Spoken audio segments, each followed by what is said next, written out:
Aleluia, bendito seja o nome do Senhor. Se nessa noite eu pudesse descrever o desejo do meu coração, é que você saia cheio do Espírito daqui. Amém, amados? Que você saia cheio do Espírito daqui.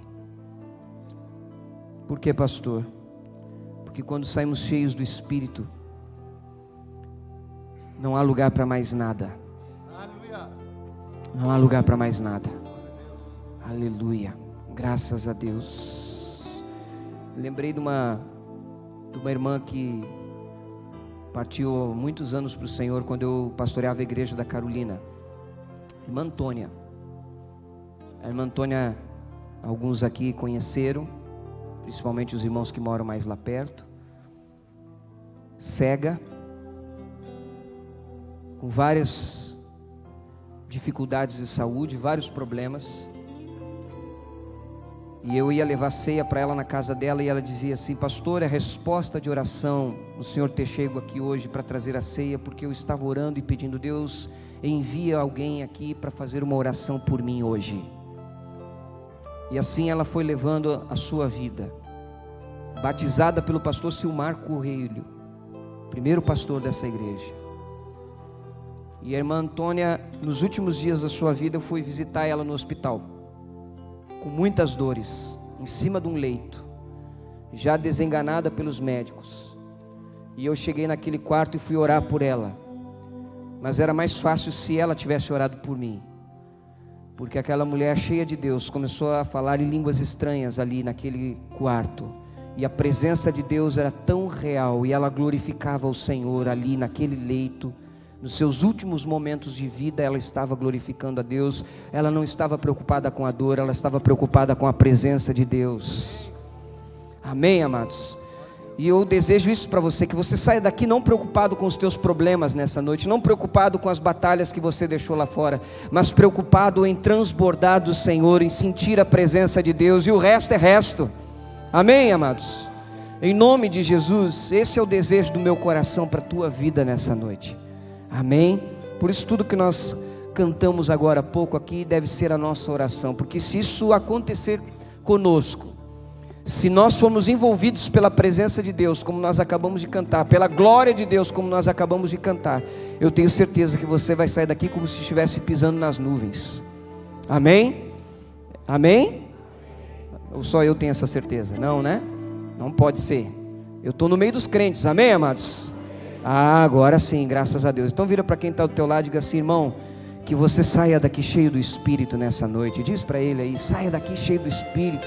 Encha-te do Espírito de Deus. Aleluia, glória a Deus. Amém, amados? Você pode se assentar em nome de Jesus. Nós vamos meditar na palavra do Senhor. Eu quero convidar você a abrir a sua Bíblia em Efésios capítulo 5. Amém. Esse cântico que nós acabamos de cantar, vou chegar um pouquinho para frente aqui para ajudar com a luz. Esse cântico que nós acabamos de cantar, ele tem uma frase que diz: tua voz ecoa em meu ser. E esse texto que eu quero compartilhar com você hoje, por dois dias, não 2 dias consecutivos, porque há umas 2 semanas atrás, numa quarta-feira de tarde, eu estava aqui na igreja orando, antes de um culto, e eu estava orando e eu ouvi claramente, no meu ouvido, alguém falou, mas falou o meu ouvido e disse: levanta-te dentre os mortos e Cristo te iluminará. E eu ouvi aquela palavra, e eu ia pregar aquele dia, e eu tomei aquela palavra da parte do Senhor, e fui ali, comecei a mudar a mensagem, e preguei sobre esse texto. E hoje de manhã, aliás, hoje de tarde, eu estava orando ao Senhor, e pedindo para Deus a direção desta noite, e eu ouvia mais uma frase de Deus, dizia: andar em Cristo. Andar em Cristo. E eu quero nessa noite compartilhar com você exatamente a respeito dessas duas palavras, dessas duas frases que Deus falou no meu coração. Eu quero compartilhar com você nessa noite o que Deus ministrou à minha vida, e eu tenho certeza que Deus vai falar com você. Efésios capítulo 5, nós vamos ler os 2 primeiros versos, e depois você vai ler comigo o verso 14, amém? Efésios, carta do apóstolo Paulo aos Efésios, a igreja que está em Éfeso, capítulo 5, vamos ler os 2 primeiros versos, depois você vai ler comigo o verso 14, diz assim a palavra do Senhor. Todos encontraram? Amém? Portanto, sejam imitadores de Deus como filhos amados, e vivam em amor como também Cristo nos amou, e se entregou por nós, como oferta e sacrifício de aroma agradável a Deus. Verso 14. Por isso é que se diz: desperte você que está dormindo, levante-se dentre os mortos e Cristo o iluminará. Obrigado, meu Deus, pela tua palavra. E eu oro para que o Senhor continue falando conosco nessa noite, ministrando os nossos corações, e que realmente possamos ouvir a tua voz ecoar em nosso ser nessa noite. Em nome de Jesus Cristo. Amém e amém. Graças a Deus. A carta de Paulo à igreja de Éfeso, eu quero só rapidamente citar aqui para que você entenda. Paulo desenvolveu seu ministério na igreja de Éfeso por um período aproximadamente de 3 anos neste lugar. Esta igreja era extremamente importante porque Éfeso era uma cidade que estava sob domínio de Roma, e foi a partir desta igreja, da igreja de Éfeso, a partir desses irmãos, que a palavra do Senhor se difundiu entre os gentios, né? Então ela foi uma igreja extremamente importante. Esta igreja também é citada em Apocalipse, se você lembra das palavras do Senhor Jesus às 7 igrejas. Uma das igrejas era a igreja de Éfeso.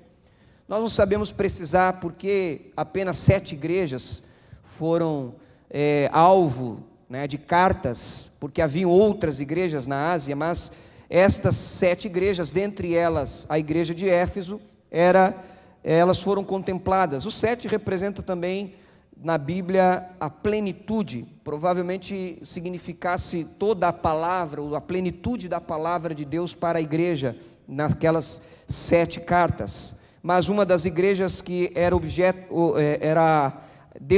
destinada a carta era a igreja de Éfeso, né? O capítulo 1 da carta de Paulo aos Efésios vai falar a respeito exatamente da dedicatória da carta, vai falar do louvor a Deus por todas as bênçãos do Evangelho, o agradecimento, a oração pelos santos. Essa carta também fala de admoestação específica em relação à condição antiga e miserável, e agora em relação à nova condição dos santos em Cristo Jesus, né, que agora estão numa posição abençoada, desfrutando da plenitude de Deus. Esta carta exorta a igreja a andar de forma digna da sua vocação, de acordo com a vocação que foi chamada. Fala da unidade do Espírito, fala de dons ministeriais. Ela vai falar a respeito da diferença da condição anterior, quando estávamos no pecado, e agora quando estamos em Cristo Jesus. Vai citar algumas práticas pecaminosas no capítulo 4 e início do capítulo 5 que nós lemos. Mas é interessante que o capítulo 5, ele não começa falando de práticas, mas ele começa falando exatamente de uma direção, né? É uma palavra direcionada para aqueles irmãos, uma orientação específica, como que um resumo de tudo, dizendo o que mais importa, o que realmente é essencial, o que realmente você deve pensar, está a partir do verso 1, quando então Paulo diz: portanto, sejam imitadores de Deus como filhos amados. Então Paulo resume, né, o andar digno da vocação, né, agora a nova realidade, como viver nesta nova aliança. Já não estamos mais vivendo em trevas, não estamos mais vivendo como vivíamos antes do Senhor Jesus, antes da graça de Deus que nós recebemos mediante a fé. Não é dom de nós, não é mérito nosso, mas vem de Deus. E agora que estamos em Cristo,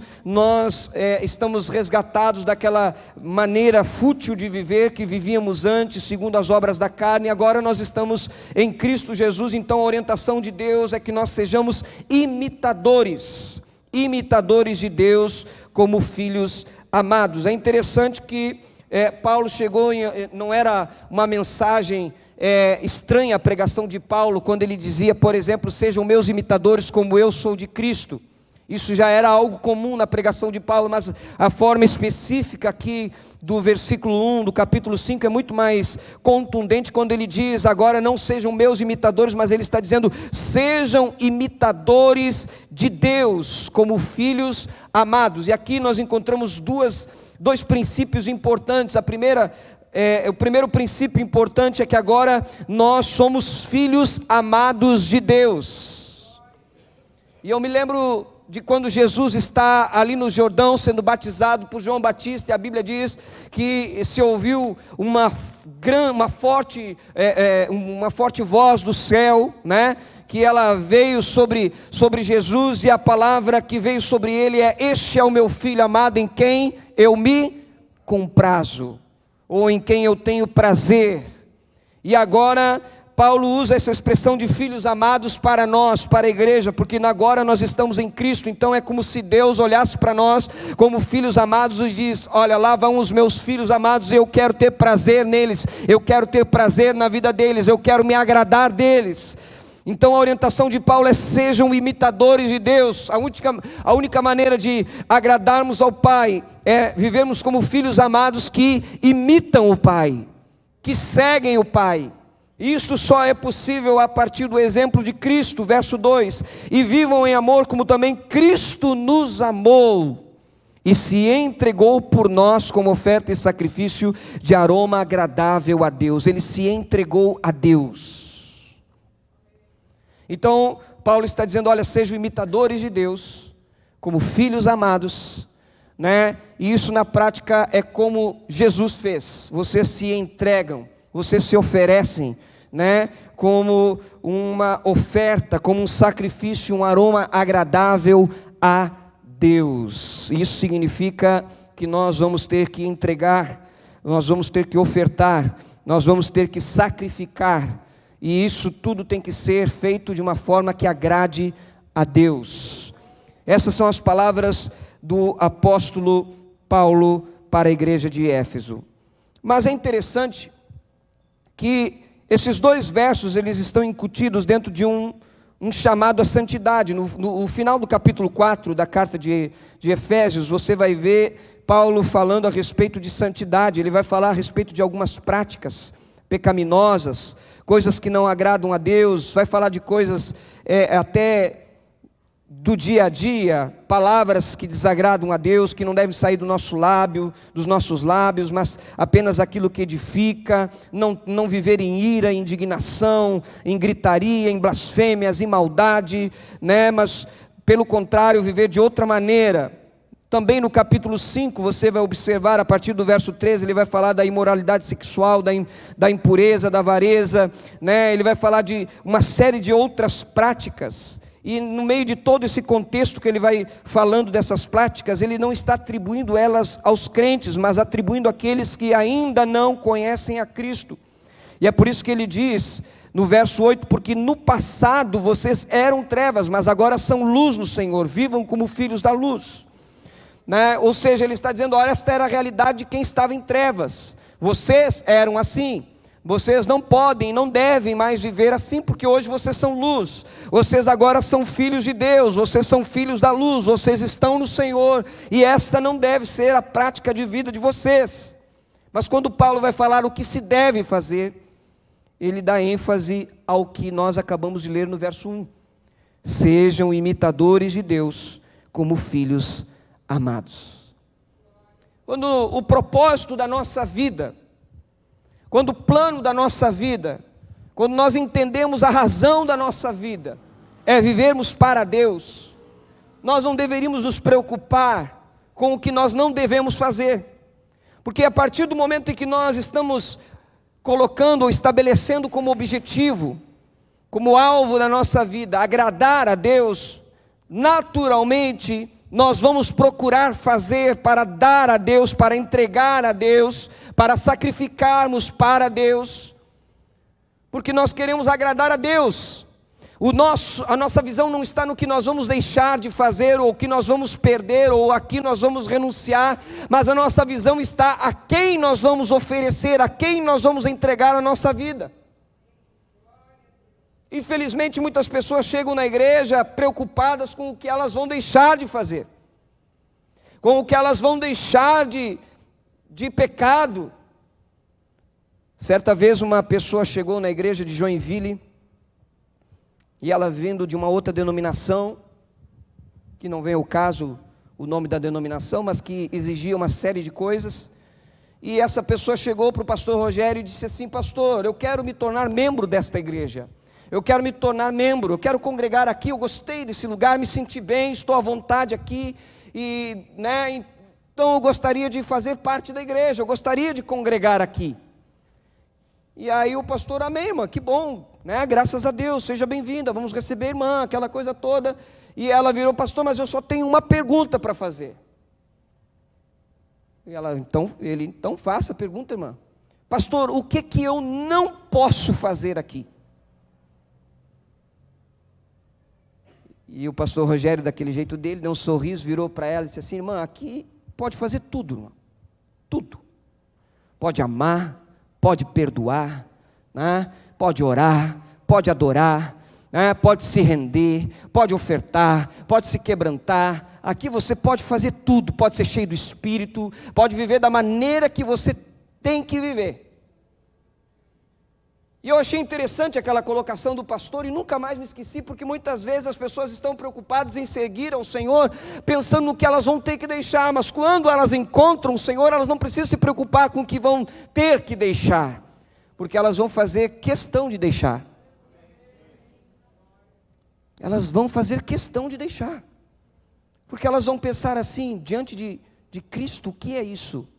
Diante de Cristo, o que é eu continuar vivendo esse pecado? Isso aqui é miséria, eu não quero isso para mim, mas eu quero viver a presença do meu Deus, eu quero viver esse Senhor, eu quero viver esse Evangelho que é poder de Deus para transformar a vida do homem, eu quero viver essa realidade. Então ela provavelmente ela deveria deixar de lado o pecado. A igreja de Éfeso está diante desta palavra. Paulo está dizendo: olha, vocês já chegaram nesta condição diante de Deus, vocês são filhos amados, vocês estão no Senhor, o Pai de vocês é o Deus Todo-Poderoso, o nome de vocês agora está nas mãos de Deus, porque Ele salvou vocês, Ele resgatou vocês, Cristo já pagou o preço, o sacrifício já foi feito, já está consumado, a condição de vocês é uma outra condição, vocês não vivem mais em trevas, mas agora estão na luz. Mas faltava o quê para esses irmãos? Faltava não se deixar influenciar por aqueles que ainda não são luz. Diga para quem está ao seu lado: cuidado quando você anda perto de lugares escuros, porque às vezes no lugar escuro, meu irmão, e eu me refiro ao lugar escuro exatamente a estas pessoas que não estão na luz, mas que as suas práticas de vida ainda são trevas, e elas nem sequer têm a consciência de que em trevas elas estão vivendo. Veja só as palavras do apóstolo Paulo. Ele diz assim, verso 3, que a imoralidade sexual e toda impureza ou avareza não sejam nem sequer mencionadas entre vocês, como convém aos santos. Não usem linguagem grosseira, não digam coisas tolas, indecentes, porque isso não convém. Pelo contrário, digam palavras de ação de graças. Fiquem sabendo disto: nenhuma pessoa imoral, impura ou avarenta, porque a avareza e a idolatria têm herança no reino de Deus. Não se deixem enganar com palavras vazias. É interessante que quando Paulo vai fazer advertência para esses irmãos, que eles não devem se contaminar ou viver esse tipo de prática, ele não está dizendo para esses irmãos, não simplesmente não façam, mas ele diz assim: não se deixe enganar.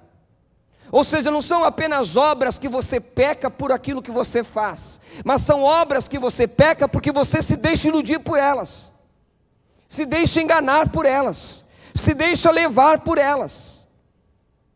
E aí ele diz: porque a ira de Deus vem sobre os filhos da desobediência por causa dessas coisas. Quem é os que falam? Quem é os que propagam? Quem é os que influenciam com palavras e podem nos deixar enganar? Os filhos da desobediência. Naqueles ainda aonde a luz não entrou, naqueles aonde a justiça de Deus ainda não operou, naqueles ainda onde não houve o novo nascimento. E nós, em Cristo, temos a condição de sermos filhos da luz, mas próximos a nós, podemos estar rodeados de perigos, por causa de alguns que estão vivendo debaixo de condenação, estão caminhando para a condenação. E Paulo diz: não participem daquilo que eles fazem, não se envolvam nessas coisas. No passado vocês eram assim, mas agora vocês são luz no Senhor.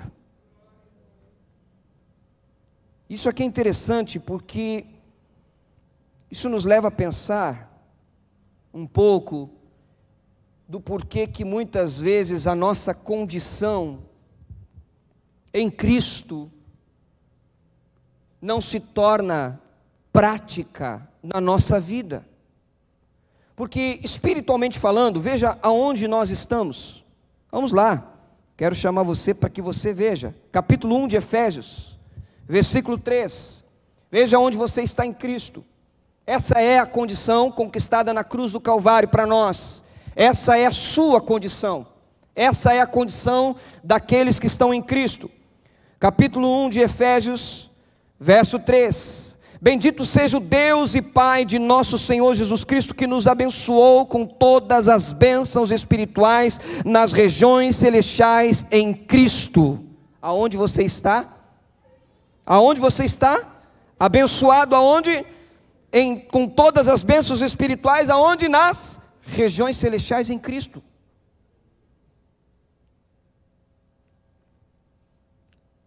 E Ele nos abençoou, Ele nos colocou nesta realidade.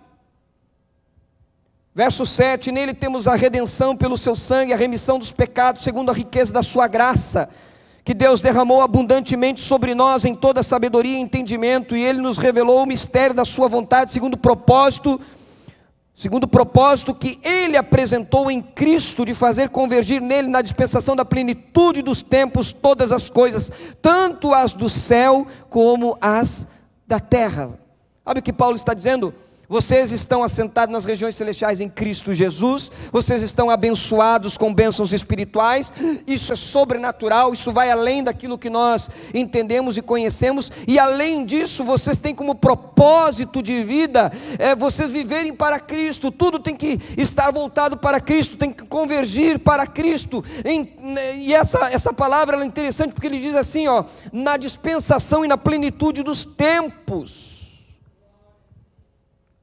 Significa que quando se consumarem os tempos, se resumindo, Cristo continuará sendo Cristo. Esta vida vai passar, mas se nós estamos em Cristo, nós estamos dentro desse propósito, estamos caminhando nesse propósito, e vamos convergir nesse propósito, e vamos estar preparados, estaremos lá, tanto os que estão no céu, como os que estão na terra, todos eles se voltarão a Cristo. Essa é a nossa posição, essa é a posição de quem está em Cristo Jesus. Nós não estamos nas trevas, estamos na luz, estamos assentados nas regiões celestiais em Cristo. Então por que muitas vezes isso não é visto ou observado na nossa vida? Mas pelo contrário, às vezes, sai da nossa boca alguma palavra que não é boa para edificação. Às vezes temos alguma amargura, nos indignamos, nos iramos, gritamos, blasfemamos. Às vezes cometemos pecados de imoralidade, de impureza, de avareza, que é idolatria. Às vezes nos envolvemos com estas coisas infrutíferas. Por que que às vezes ainda estamos cambaleando, tropeçando nessas obras? Paulo está dizendo, olha, não se deixem enganar. Porque muitas vezes nós estamos ouvindo a quem está querendo enganar. Eu poderia citar aqui pelo menos 3 situações que nos deixam enganar. Porque aqui diz os filhos da desobediência. Mas os filhos da desobediência, pensando aqui dentro de um ponto de vista bíblico, são aqueles que vivem de acordo com o ciclo desse mundo, o sistema desse mundo, a pregação desse mundo, a filosofia de vida desse mundo. Eu poderia falar também da nossa própria carne, que muitas vezes se comporta e age como filha da desobediência, em vez de ser filha da obediência de Deus. E eu poderia falar exatamente daquele que nos tenta, porque também há uma luta espiritual. Temos um adversário que quer nos levar ao pecado, que quer nos empurrar a esta realidade.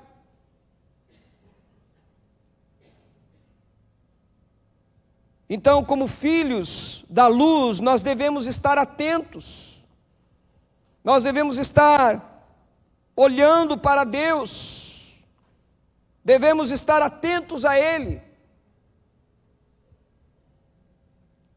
Irmãos, percebam uma coisa. O que é estar na luz? O que é ser filho da luz? A luz, se ela está apagada, imagine você a terra, sem o sol. Nós não teríamos luz no dia. Não teremos a lua à noite, porque não vai ter o brilho do sol refletido na lua. Imagina se nós não tivéssemos as estrelas, não tivéssemos nada, não tivéssemos energia, e você estivesse aqui nesta noite, você virasse para o lado, você não sabia se tinha uma cadeira do seu lado, se tinha uma pessoa do seu lado, se você virasse para o outro também não sabia, se você não saberia o que estava na sua frente, nem o que está atrás de você. Como que você faria? Você poderia dizer que à sua frente tem alguma coisa perigosa? Ou segura? Você poderia dizer se na sua frente tem um lugar onde você pudesse tropeçar? Ou se não, um lugar que você pudesse caminhar livremente? Não, você não poderia fazer nenhum tipo de juízo, você não poderia fazer nenhum tipo de reconhecimento, porque você não está vendo. Apenas há trevas.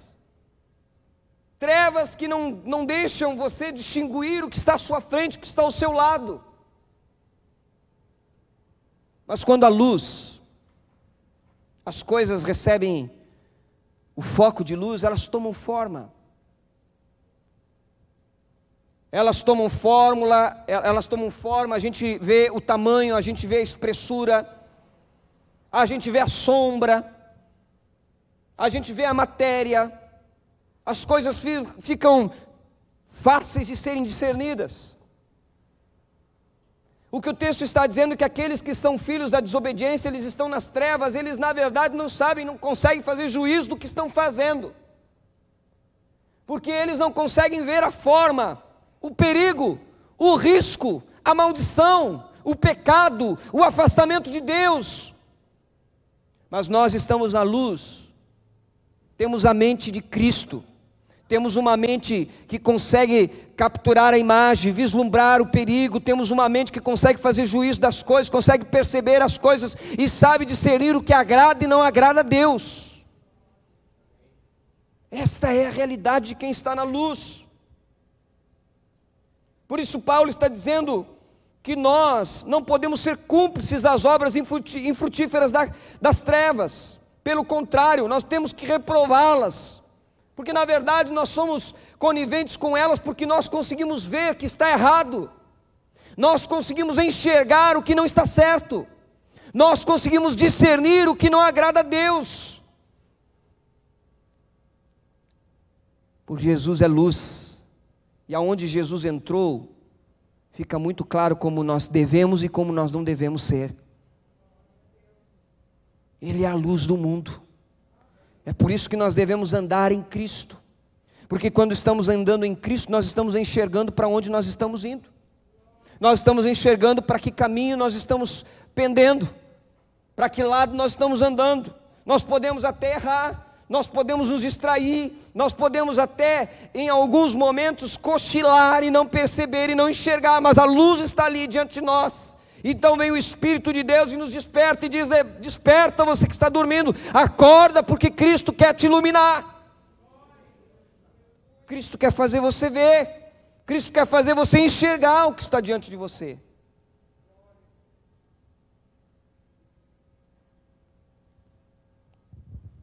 Irmãos, a realidade é que Paulo ele vai falando a esses irmãos e trazendo esta palavra,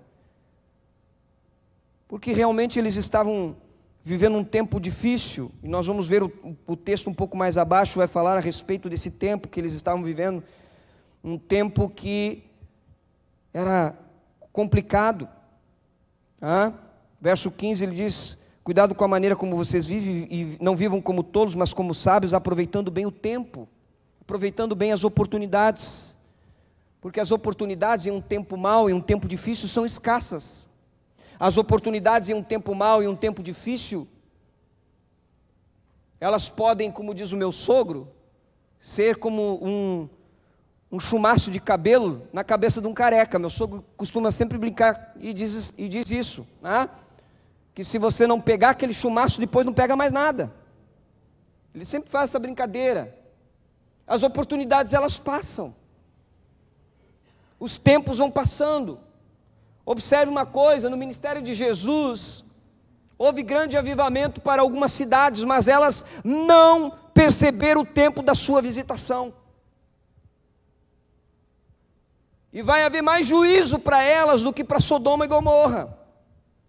Palavras do Senhor Jesus, porque muitas vezes o fato de estarmos adormecidos não nos dá o entendimento necessário para percebermos o que Deus está fazendo. Os dias são maus, mas há oportunidades de Deus no meio dos dias maus. Você está aqui nessa noite, uma oportunidade de Deus no dia mau. Você sabia disso?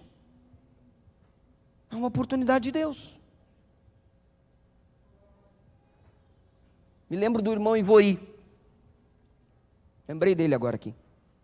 O irmão Ivori, para alguns antigos vão conhecer, vão lembrar dele aqui da igreja, um homem de Deus. Ficou doente, acamado, numa cadeira de rodas, não andava. Por 3 anos eu cuidei do grupo familiar na casa dele. Levava o teclado toda semana, e o pastor Elias me mandou para lá de propósito e disse assim: eu quero que você leve o teclado toda semana, faça louvor, para que ele fique feliz, para que ele cultue, já que ele não pode vir na igreja. E nós fazíamos isso toda semana. Toda semana nós estávamos lá, e o irmão Ivori, dentro das limitações dele, alegre, com um sorriso, louvando a Deus. E toda a semana, no final da reunião, eu perguntava os motivos de oração, e ele dizia, ele falava com dificuldade, mas ele conseguia esboçar. A irmã Beth, que estava do lado da esposa ali, ouvindo, entendendo o que ele falava, e ele dizia: eu quero andar para eu ir na igreja, eu quero caminhar para ir na igreja, pastor. E eu, com um homem de muita fé, confesso para vocês, tinha dias que eu estava cheio de fé e eu orava crendo, mas tinha dias que eu orava e pensava: meu Deus, e se esse homem se frustrar e ele não entrar na igreja andando? Aí passaram-se 3 anos, eu deixei o grupo familiar, porque eu vim para o ministério, fui para a igreja da Carolina. E tinha um irmão, que era vizinho do irmão Ivori, que se converteu naquele grupo familiar, fruto daquela família, fruto do irmão Ivori. Na velhice ainda darão frutos. E aquele casal ia na igreja e levava o irmão Ivori. Ele colocava ele no carro e ele ia, até que num dia, num domingo de ceia, o primeiro domingo de ceia da igreja da Carolina, o primeiro,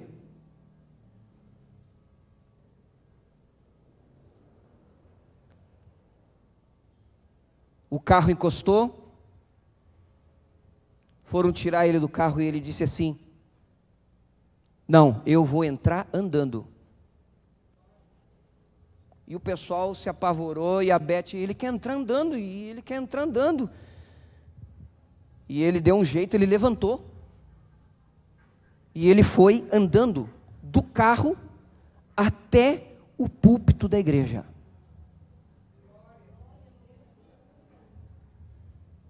Ele chorou. Eu acho que eu tenho até foto lá em casa, no meu computador. Ele chorou. Ele se alegrou, glorificou a Deus, e naquele mês ele partiu para Cristo.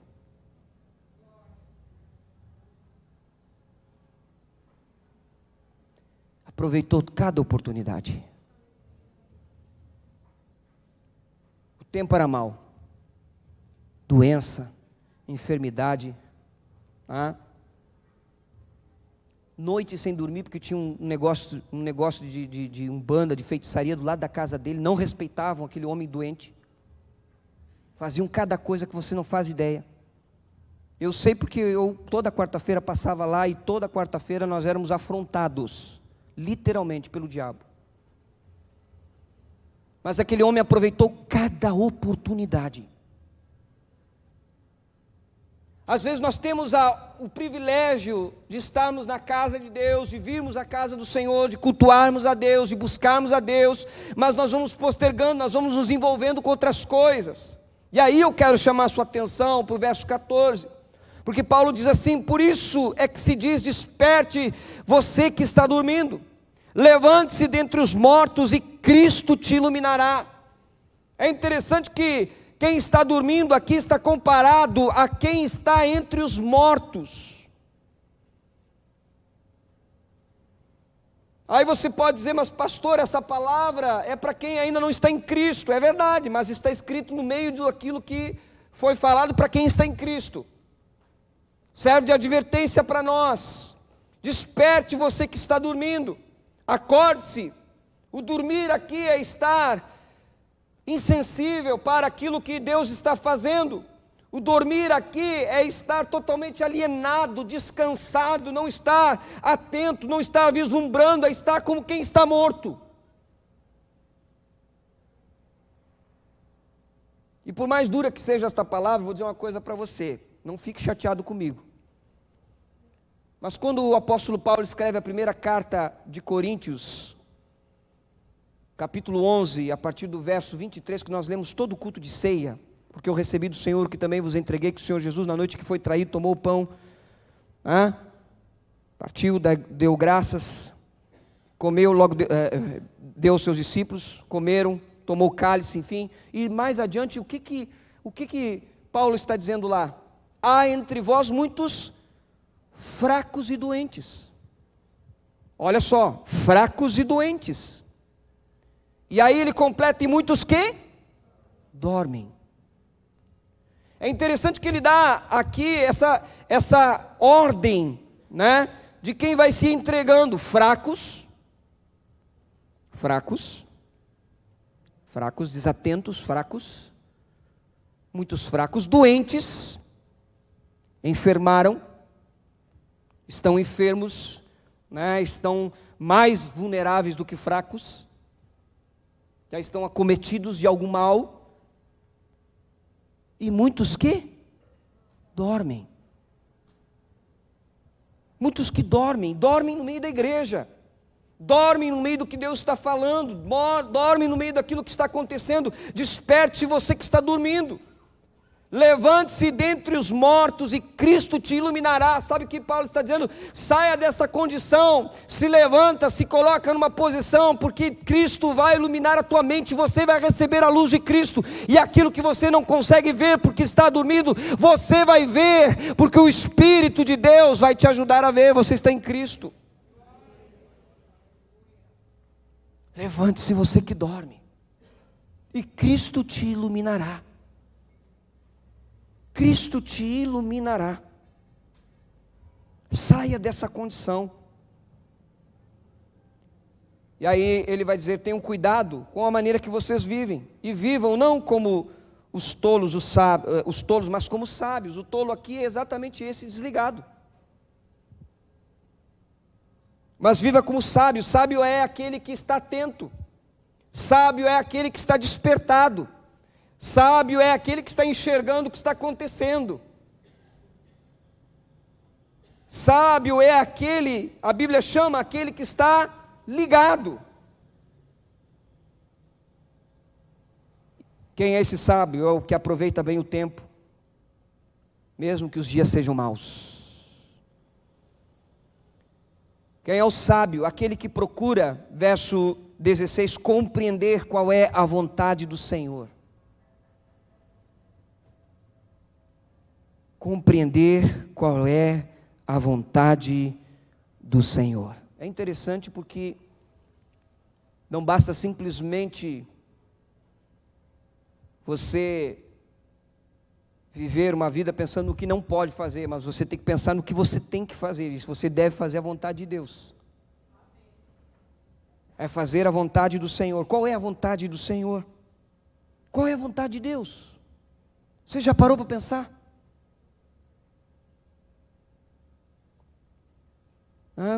É vontade de Deus a maneira como você vem conduzindo sua vida, sua família? É a vontade de Deus a maneira como você vem se conduzindo na presença de Deus? É a vontade de Deus a maneira como você tem trabalhado? É a vontade de Deus a maneira como você está estudando? É a vontade de Deus a maneira como você vem agindo e reagindo? É a vontade de Deus? Será que essa é a vontade do Senhor para a minha vida? Eu sou pastor, ministerialmente falando, será que eu estou fazendo a vontade de Deus? Eu vou dar conta.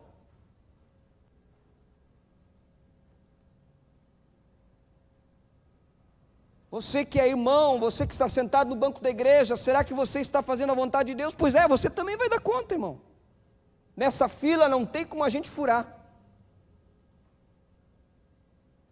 Nós temos que fazer a vontade de Deus, essa deve ser a nossa preocupação, deve ser o nosso anelo. Será que eu estou no ministério que Deus me colocou? Essa é a vontade de Deus? Ou eu estou nesse lugar porque eu quis estar, porque eu acho bom estar, porque eu acho bonito estar? Eu conheço uma porção de irmãos que queriam vir para o ministério pastoral, e se frustraram, se quebraram. Mas por quê? Porque será que esta era a vontade de Deus para a sua vida? Ou será que a vontade de Deus era outra, mas forçou até que chegou lá? E aí eu acredito que Deus até permita exatamente que aconteça, para que a gente enxergue as coisas e comece a perceber o que realmente. Porque se a gente não tem essa noção, esse entendimento, irmãos, o que me manteve no ministério em Florianópolis, quando nós passamos um momento mais difícil, está aqui a Fernanda, minha esposa, passamos um momento muito difícil, mas nós saímos de cabeça erguida de lá, mas não foi por nossa causa não, foi porque nós choramos na presença de Deus, e nós falamos para o Senhor: Senhor, a tua vontade foi quando o Senhor me chamou para o ministério, então se o Senhor me chamou, o Senhor vai me sustentar. E Deus me sustentou. Mas muitas vezes as pessoas põem palavras na boca de Deus que Ele não falou. Qual é a vontade de Deus para você? Qual é a vontade de Deus para mim?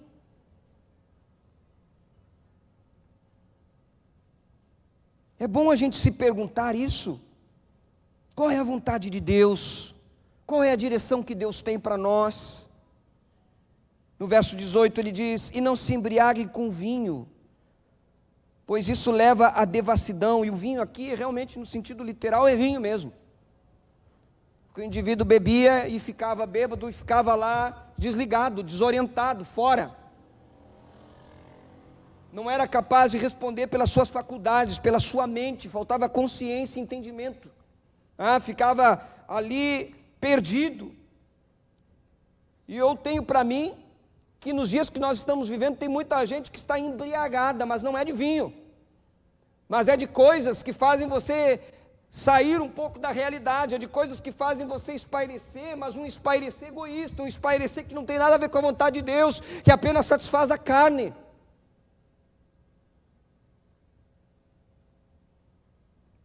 Mas aí Paulo vem e diz, em vez de fazer tudo isso, encha-se do Espírito. Em vez de fazer isso, encha-se do Espírito. Encha-se do Espírito. Encha-se do Espírito de Deus. Importante ver que o Espírito, ele está à disposição. Ele nos foi dado, Jesus falou aos discípulos, Jesus soprou sobre eles e disse: recebam o Espírito Santo. No dia de Pentecostes eles foram cheios do Espírito Santo. No livro de Atos algumas expressões que fazem essa afirmação contundente: todos foram cheios do Espírito Santo. O Espírito enche, o Espírito continua trabalhando, o Espírito continua se manifestando, o Espírito continua enchendo, manifestando, jorrando. Mas o que limita o Espírito aqui nas palavras de Paulo é o próprio ser a ser cheio. Porque Paulo diz para o ser a ser cheio: encha-se. É você que precisa se encher do Espírito. Está no imperativo, é para nós essa palavra: enche-se do Espírito.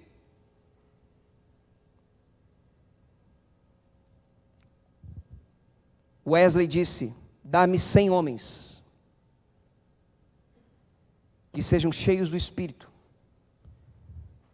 que não temam a morte, que não temam a nada a não ser o Senhor, e eu ganharei o mundo. Porque quando nós somos homens e mulheres cheios do Espírito, não há limites para nós. É como eu falei no início dessa palavra, a respeito da irmã Antônia. Não há limites. A gente pode estar acabado, a gente pode estar quebrado. A gente pode chegar aqui e não ter forças nem sequer para levantar uma mão no louvor. A gente pode chegar aqui e não ter forças nem sequer para estender a mão para um irmão. A gente quer chegar aqui e ficar quietinho no nosso canto, porque a gente vem desgastado, a gente vem cansado. Mas se a gente vem aqui é cheio do Espírito Santo, a gente sai daqui renovado.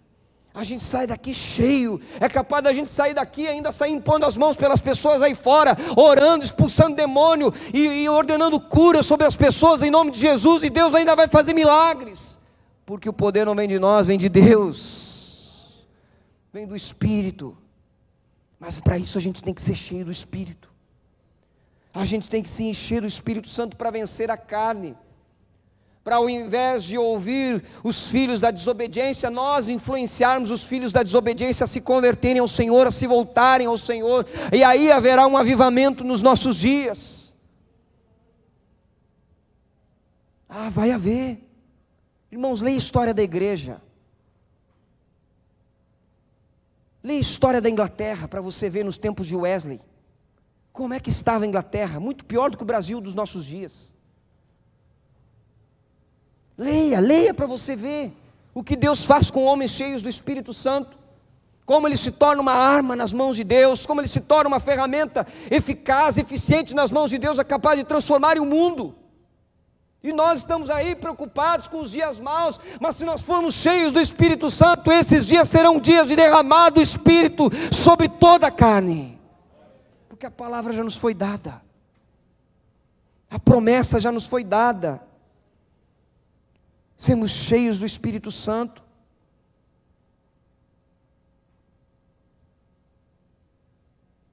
Sermos cheios do Espírito Santo. Eu me lembrei esses dias da minha mãe contando das vezes que em Rosário do Sul eles iam para uma floresta de eucalipto, passando a ponte à direita ali naquela região tinha uma floresta de eucalipto. e eles foram para lá fazer vigília. De noite, os irmãos, a igreja, orando, clamando, buscando ao Senhor, e alguém apareceu lá porque achou que tinha um incêndio na floresta de eucalipto, que viu um clarão no meio da floresta. Mas não, era só os irmãos orando. Coisas assim que aconteceram na história desta igreja, aconteceram na história desses irmãos aqui. Vai perguntar para a irmã Marta se não aconteceu um milagre nesse lugar, se Deus já não fez maravilhas. Porque há uma igreja cheia do Espírito Santo. Segunda-feira nós fomos pegar o carro aqui no estacionamento, onde era o antigo Cinema Colombo, e eu tive o prazer de conhecer o senhor que está alugando ali. E ao contrário do que muita gente fala, eu falei para ele que ele era um homem abençoado, que aquele lugar ia dar certo, porque ali naquele lugar teve uma igreja que viveu milagres. Deus fez muitas coisas grandes naquele lugar, e eu disse para ele: o senhor vai ver que Deus vai lhe abençoar aqui nesse lugar. E o senhor vai ser abençoado, não para o senhor ver como Deus, o mesmo Deus que agiu lá atrás, está agindo nos dias de hoje. Porque o Espírito de Deus está sobre a igreja, está sobre nós, para nós vivermos momentos especiais, para vencermos o pecado, para rompermos com as portas do inferno. Elas não vão prevalecer. Mas o que acontece conosco? Acontece que talvez nós estamos distraídos, embriagados com alguma coisa desse mundo, com alguma coisa passageira. Mas quando nós formos cheios do Espírito Santo, até os nossos cultos vão ser diferentes. O verso 19 diz: falando entre vocês com salmos, cânticos inspirados. Salmodiar é tocar harpa, tocar instrumento, é isso que é o significado. Ou seja, é louvor mesmo, é barulho mesmo, mas não é barulho de barulhão, é barulho de realmente um povo louvando, adorando, subindo na presença de Deus como aroma suave. É hinos. Hinos significa realmente cânticos mais seletos, mais solenes. Porque naquela época a palavra hino era aplicada para cultuar a deuses, falsos deuses, a heróis de guerra. Então para eles se compunha hinos, como nos nossos dias, não é muito diferente. Mas aqui Paulo está dizendo: olha, vocês vão cantar hinos, mas é para o Senhor dos senhores, para o Rei dos reis, para o herói dos heróis, para o vencedor da batalha. Vocês vão louvar a Deus com o coração, vocês vão cantar cânticos espirituais. Deus vai encher vocês de tal forma da presença dEle, da glória dEle, que vocês vão ser tomados pela presença de tal maneira que nos lábios de vocês vão glorificar a Deus, vão falar das grandezas de Deus, como aconteceu no dia de Pentecostes com aqueles irmãos que estavam ali reunidos, e os outros que estavam à volta começaram a ouvir eles glorificarem e louvarem a Deus no idioma deles, porque eles estavam cheios do Espírito Santo. É o Espírito Santo quem inspira o culto. Ah, meu culto está frio. Irmão, se o teu culto está frio, enche do Espírito. Tu vai ver teu culto esquentar. Tu vai ver teu culto pegar fogo. Tu vai ver Deus fazer maravilhas no nosso meio. Tu vai ver Deus operar maravilhas. Um dia eu estava pregando na igreja de Florianópolis. Entrou um cara bêbado. Começou a perturbar lá atrás. Os diáconos já tomando um baile dele. Aí daqui a pouco um diácono conseguiu fazer ele sentar, e ele estava meio endemoniado também, coitado. E no meio daquela pregação, eu pregando lá, daqui a pouco ele se levantou, no meio da igreja pequena, né? Aqui se levantar um, talvez a gente nem percebe, mas lá a igreja pequena, levantou, e ele falou para mim, né, com a voz meio estranha ali, meio encapetada, eu acho, ele disse assim para mim: olha, eu vou embora porque nessa igreja a palavra é muito forte. E aí ele foi. Mas nós oramos por ele, para que ele fosse liberto. Eu disse para ele: pode ir, meu amigo, mas Deus vai te libertar. Tu vai sair daí liberto em nome de Jesus. Nós abençoamos a vida dele. Porque às vezes nós precisamos exatamente trazer para o nosso culto essa vida com Deus, essa busca, essa sede, esse desejo de vivemos a presença do Senhor, e quando isso acontece, nós os despertamos. Aí nós os despertamos. Aí nós saímos da sonolência. Aí a gente começa a enxergar melhor. a gente começa a perceber melhor, espiritualmente falando, a gente começa a andar de uma maneira melhor. Mas para isso acontecer, nós temos que andar como Ele andou, vivermos uma vida de santidade, abandonarmos o pecado, andarmos na luz e não nas trevas, mas mais do que isso, nós precisamos aproveitar bem as oportunidades, enchermos do Espírito Santo, mesmo que os dias sejam maus, e deixar que Deus venha fluir entre nós, como fluiu no meio dos primeiros irmãos, no meio da igreja primitiva.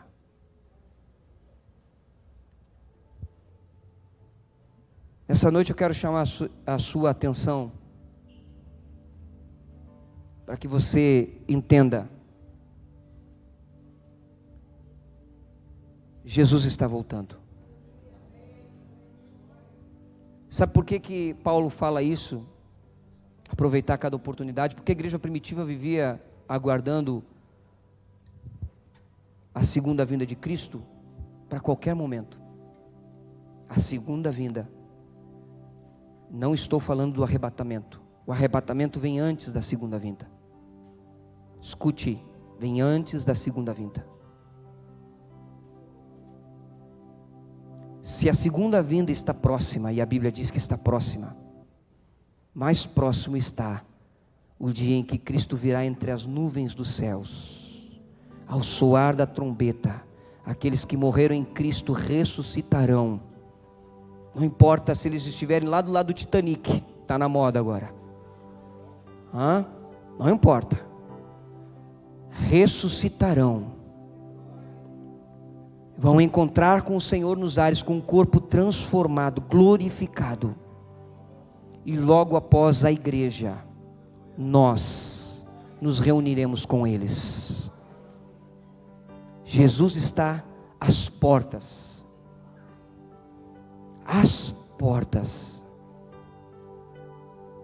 e é por isso que nós temos que aproveitar bem cada oportunidade, e é por isso que os dias são maus, mas nós vamos aproveitar bem as oportunidades, e nestas oportunidades Deus derramará do seu Espírito sobre toda a carne. Amém? Coloque-se em pé nessa noite, vamos orar ao Senhor. Eu espero que você tenha ouvido a pregação.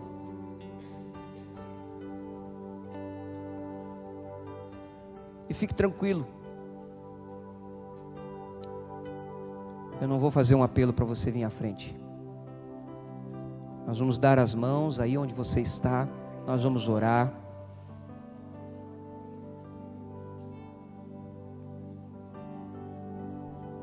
E além disso, fique tranquilo, porque tudo que você ouviu nessa noite, escute,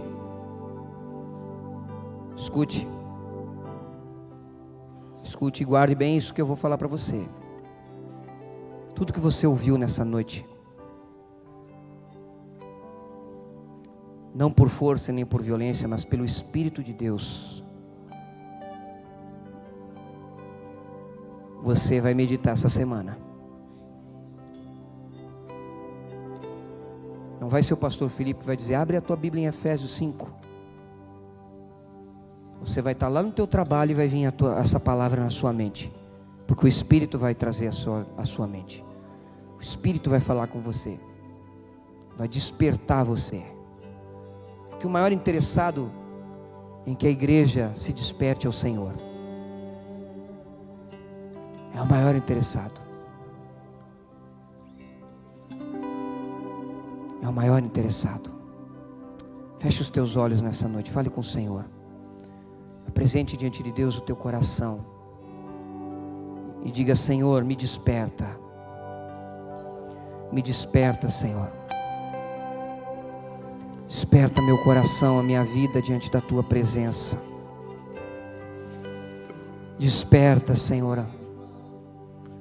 Me desperta para aquilo que o Senhor está falando Me desperta para ser cheio do Espírito Santo. Me desperta para ser cheio do Espírito Santo. Senhor, eu quero ser cheio do Espírito, Senhor, nós queremos. É o Senhor quem enche, é o Senhor quem enche a igreja do Espírito Santo. Mas somos nós que nos abrimos para esta realidade, Senhor. Somos nós que nos abrimos para esta visitação, para esta manifestação do Teu Espírito sobre nós. Por isso nesta noite nós oramos: enche Teu povo do Teu Espírito, Senhor. Enche Teu povo do Teu Espírito, Senhor. Enche, Senhor, o Teu povo do Teu Espírito, Senhor. Enche-nos nesses dias. Sopra nas nossas casas. Sopra, Senhor amado, nos nossos leitos na madrugada. Sopra, Senhor amado, ao acordar, ao meditar na Tua palavra, ao orarmos, a hora que formos deitar. Sopra, Senhor, na mesa do almoço, no trabalho. Sopra, Senhor. Sopra sobre a Tua igreja, porque dias de derramar do Teu Espírito, Senhor, estão próximos, muito próximos de nós. Nós sabemos pela Tua palavra, Senhor amado, que dias vêm em que haverá um grande derramar do Teu Espírito, Senhor, sobre toda a Tua igreja, um grande avivamento, Senhor. Nós estamos vivendo, Senhor, os últimos dias, dias maus, tempos trabalhosos, mas vivemos também na dispensação da Tua graça, vivemos também na dispensação do Teu Espírito, vivemos também, Senhor amado, nos dias em que o Senhor falou que no nosso interior fluirão rios de água viva, Senhor. Vivemos, Senhor, dias, ó Deus amado, em que vamos ser atraídos de volta, Senhor, para a oração, para a palavra, para a pregação do Evangelho, para sermos testemunhas de Cristo. Dias em que o poder do alto virá sobre a igreja do Senhor. Ore maralassuri andaralamassuri cantaralamashere andaralamasture cantaralamanaya. Oh, bendito seja o nome do Senhor. Nós oramos para que o Senhor encha a Tua igreja do Teu Espírito. Senhor amado, encha, Senhor, encha do Teu Espírito, Senhor. Encha do Teu Espírito, Senhor. Aqueles que ainda não foram batizados no Espírito Santo, mas estão buscando, estão clamando, Senhor, sejam cheios. Aqueles que, ó Deus amado, ainda não foram batizados e não estão buscando, sejam atraídos à busca, sejam incendiados pela busca, Senhor. Que eles venham para as vigílias, que eles venham para as orações. Senhor, levanta essa igreja de volta para subir monte, para a oração, para o jejum, para a busca, para a sede, para a fome. Levanta, Senhor amado, que a gente possa voltar, ó Deus, ao lugar da onde jamais deveríamos ter saído, ó Deus, da Tua presença, da Tua visitação, do Teu avivamento, Senhor. Deus, aqueles que estão em casa, Senhor, pessoas que estão em casa, Senhor amado, nesta noite, que poderiam estar aqui, não vieram, Senhor amado, que estão paradas, em nome de Jesus, eu oro, Senhor, aviva os lares, aviva essas pessoas, meu Deus, em nome de Jesus. Aviva, Senhor, a Tua obra no decorrer dos anos e faze-a conhecida, Senhor. Aviva a Tua obra no decorrer dos dias e faze-a conhecida, Senhor. Em nome de Jesus, levanta, Senhor, no nosso meio. Oh Deus amado, em nome de Jesus, levanta no nosso meio. Deus amado, pessoas que não tiveram experiência contigo, Senhor, sejam tocadas pelo Senhor nesses dias. Oh meu Deus, em nome de Jesus. Oh meu Deus, em nome de Jesus. Deus amado, em nome de Jesus. Ore masuri candaralamanaya. Oh meu Deus, em nome de Jesus. Enche, Senhor amado, a Tua igreja. Enche, Senhor amado, o Teu povo. Enche-nos, Senhor. Aviva, Senhor, a Tua obra, Senhor. Aviva, Senhor, a Tua igreja, Senhor. Aviva-nos, Senhor. Desperta-nos, tira-nos do sono, Senhor. Tira-nos do sono, Senhor. Desperta-nos da preguiça espiritual, da procrastinação, ó Deus. Levanta-nos para pregar na unção do Teu Espírito. Levanta-nos, ó Deus, para a Tua obra. Levanta no Senhor, levanta no Senhor, levanta no Senhor em nome de Jesus. Oh, remaralassuri andaralamanaya, recanamassuri andaralamaxé. Oh, bendito seja o nome do Senhor, em nome de Jesus, em nome de Jesus, em nome de Jesus, em nome de Jesus, em nome de Jesus, em nome de Jesus. Oh, Espírito de Deus, oh, remaralassuri andaralamassuri candaralamanaya. Levante sua voz, você que está aí no teu lugar, ore nessa noite, comece a apresentar diante do Senhor a tua vida. Levante a tua voz, clame ao Senhor, clame ao Senhor, para que o Senhor te encha, para que o Senhor te encha, para que o Senhor nos encha. Oh, aleluia, recanamassuri andaralamassuri candaralamaxé. Ore manassuri candaralamanalassuri andere canamanaya, remanassuri andere calamaxé. Ore calamanassuri andere calamashiri andaralamanaya, recanamassuri andalamanaya.